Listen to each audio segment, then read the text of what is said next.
आज हम लोग जो क्लास है बायोलॉजी का वो वीवीआई टॉपिक चलेगा, जो कि मैं पहले बोल चुका हूँ कि हर एक शाम को आपको इस क्लास में वीवीआई टॉपिक मिलेगा।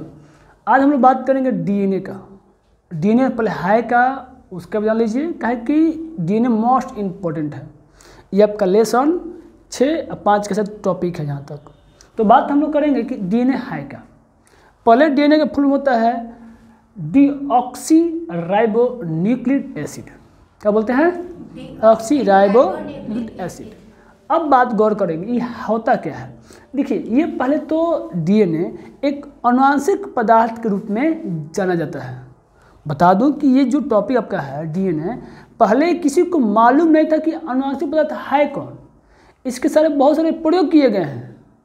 इसमें आपका गिरिफ्ट है, इसमें आपका वो क्या नाम है उनका, जो दूसरी खोज किए थे उनका भी भूमिका भी है, नवास्टिन का। ऐसे बहुत सारे वैज्ञानिक ने इस सबकी भूमिका निभाए थे खोज में इसके बारे में। तो अंत में माना गया कि डीएनए का है एक प्रकार का आनुवंशिक पदार्थ होता है, इसलिए इसको हम लोग एक और नाम से जाना जाता है, जिसको हम लोग बोलते हैं, गौर कीजिएगा, डीएनए एक प्रकार का जैव रासायनिक यौगिक है। क्या है? बायोकेमिकल कंपाउंड है कि जो एक पीढ़ी से दूसरी पीढ़ी में गुण को दिखलाता है। अब यहाँ पे एक और बात गौर कीजिए, पता है इसको डीएनए को शरीर का आत्मा कहा जाता है। अब आप लोग कन्फ्यूज हो गए कि सर ये तो अजीब बात नहीं लग रहा है, शरीर का आत्मा। अरे भाई, इसका मतलब ये हुआ कि यह एक शरीर से दूसरे शरीर में जब कोई विशेष गुण को लेकर जाता है तो इसलिए क्या करता है, आप लोग तो पता है आत्मा कभी मरता नहीं है, एक बॉडी से दूसरी बॉडी में प्रवेश करता है। ये आपको धार्मिक बातों की जानकारी आपको है। तो सेम कहानी इस तरह बोल सकते हैं कि जब एक गुण दूसरे गुण बॉडी में जाए, उसको हम बोल नहीं सकते हैं कि शरीर का आत्मा। किसको कहेंगे? डीएनए को कहेंगे।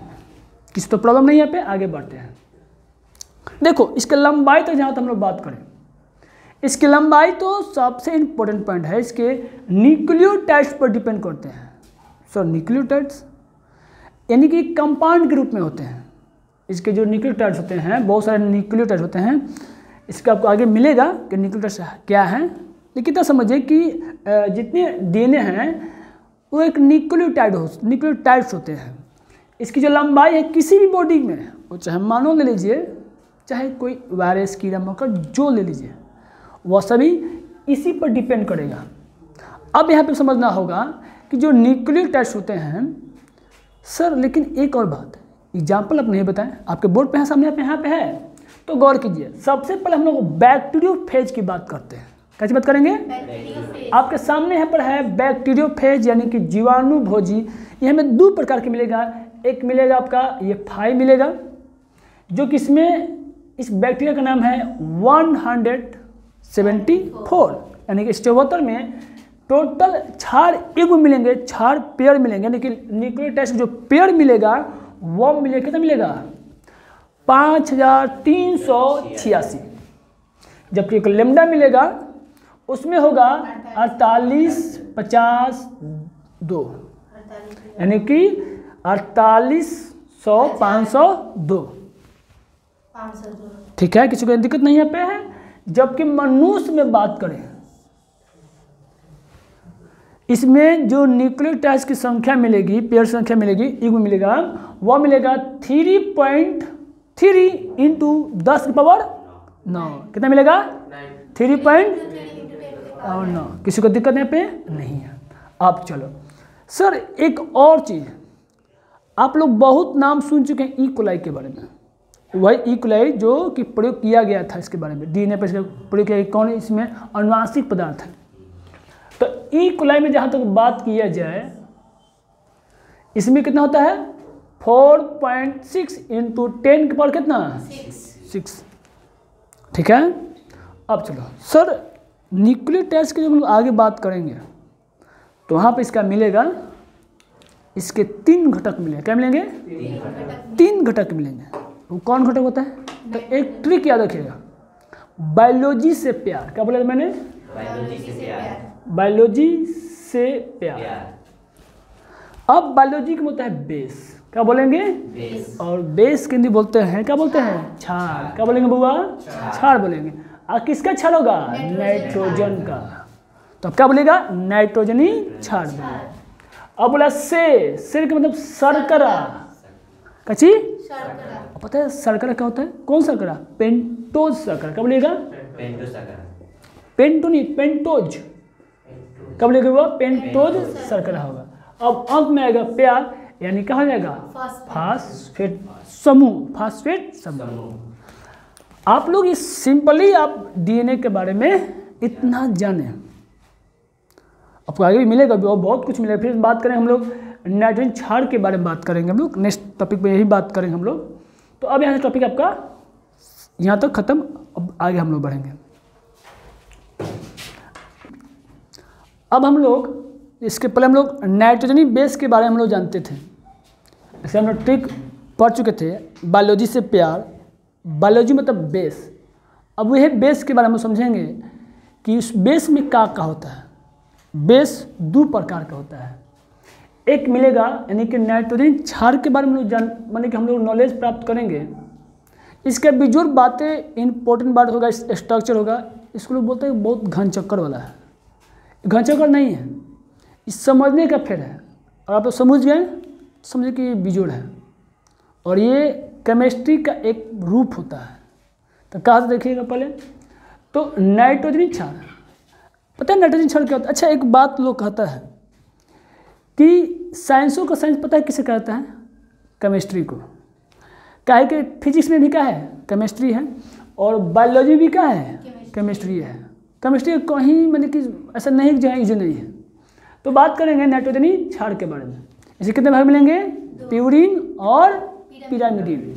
कहीं पिरामिडिन देता है, कहीं पिरीमिडिन देता है। तो मैंने पिरीमिडिन ही लिखा है, आप अपने बुक में देख लीजिए क्या दिया है। तो एक होगा प्यूरिन, एक होगा पिरामिडिन। अब देखिए ये दोनों इसी के भाग हैं। अब इस प्यूरिन के भी कितने भाग होंगे? दो। कितने भाग होंगे? दो। एक मिलेगा एडेनिन, क्या मिलेगा? एडेनिन। और एक मिलेगा ग्वानिन, क्या मिलेगा? ग्वानिन। अब यहाँ पर समझिए एडेनिन का कंसेप्ट, यहाँ पर आपको स्ट्रक्चर दिखाई देगा जो आप बहुत पहले केमिस्ट्री में पढ़े होंगे, बहुत पहले क्या अभी हाल ही पढ़े होंगे इनऑर्गेनिक केमिस्ट्री में, इस टाइप का बेंजीन टाइप का सेप। तो यहाँ पे समझिए एकदम आसान भाषा में, सबसे पहले आपको एक बेंजीन का सर्किल लेना है और आप लेना है NH2 यहाँ पे लेना है। और फिर आपको जब आइएगा तो काउंट करना है यहाँ से 1 2 3 4 5 6, जो इसको एमीन बोलते हैं केमिस्ट्री के दृष्टिकोण से।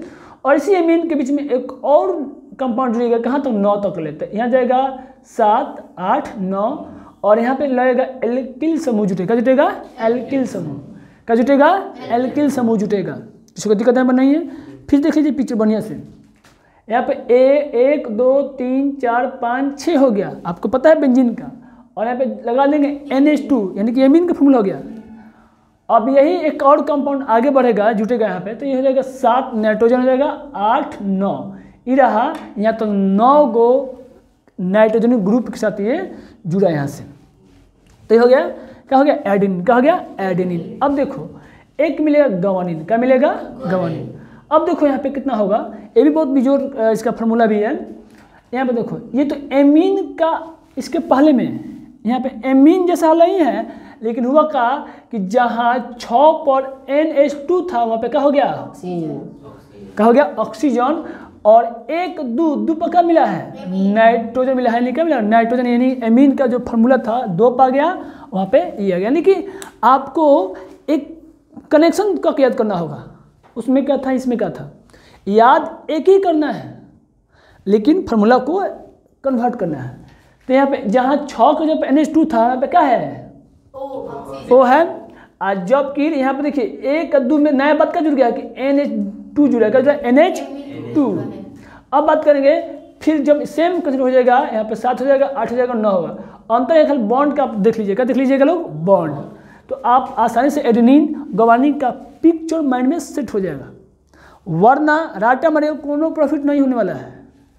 बात करेंगे पिरीमिडिन के बारे में। देखो पिरिमिडिन में 2 भाग होते हैं, साइटोसिन साइटोनिन और एक मिलेगा यूरोसिल या थाइमिन। सुनिएगा ये कन्वर्ट होता कहाँ, जब आप आरएनए डीएनए पढ़िएगा ना तो आरएनए पाता है क्या, तो यूरोसिल क्या पाता है, यूरोसिल, और जबकि डीएनए बताया थाइमिन पाता है। तो देखो पहले हम लोग साइटोकिनिन की बात करते हैं, ये नॉर्मल फॉर्मूला है, ये समझिए जो एमीन बनता है यहाँ पर, यहाँ यही बनेगा, यहाँ पे क्या लगेगा, ऑक्सीजन क्या लगेगा, ऑक्सीजन, और ये रहा एल्किल समूह। बाकी आप लोग बॉन्ड इसमें देख लीजिएगा, बॉन्ड कहीं गलत तो नहीं होना चाहिए, नहीं है, फिर भी देख लीजिएगा कौन बॉन्ड में छूट गया होगा। चलिए बात करते हैं फिर इसको यूरोसिल के बारे में। देखो ये रहा यूरोसिल का फॉर्मूला, जो कि कहाँ पाता है, ये पाता है आरएनए में। कहाँ पाता है, आरएनए में ये होते हैं। डीएनए में जो डबल अप श्रृंखला पढ़िएगा ना, वही जो वाटसन क्रिक ने दिया था नियम, मॉडल 2 मॉडल का नाम दिया था, उसी में आरएनए में सिंगल पाया जाता है और वहाँ पे थाइमिन की जगह पर यूरोसिल पाया जाता है।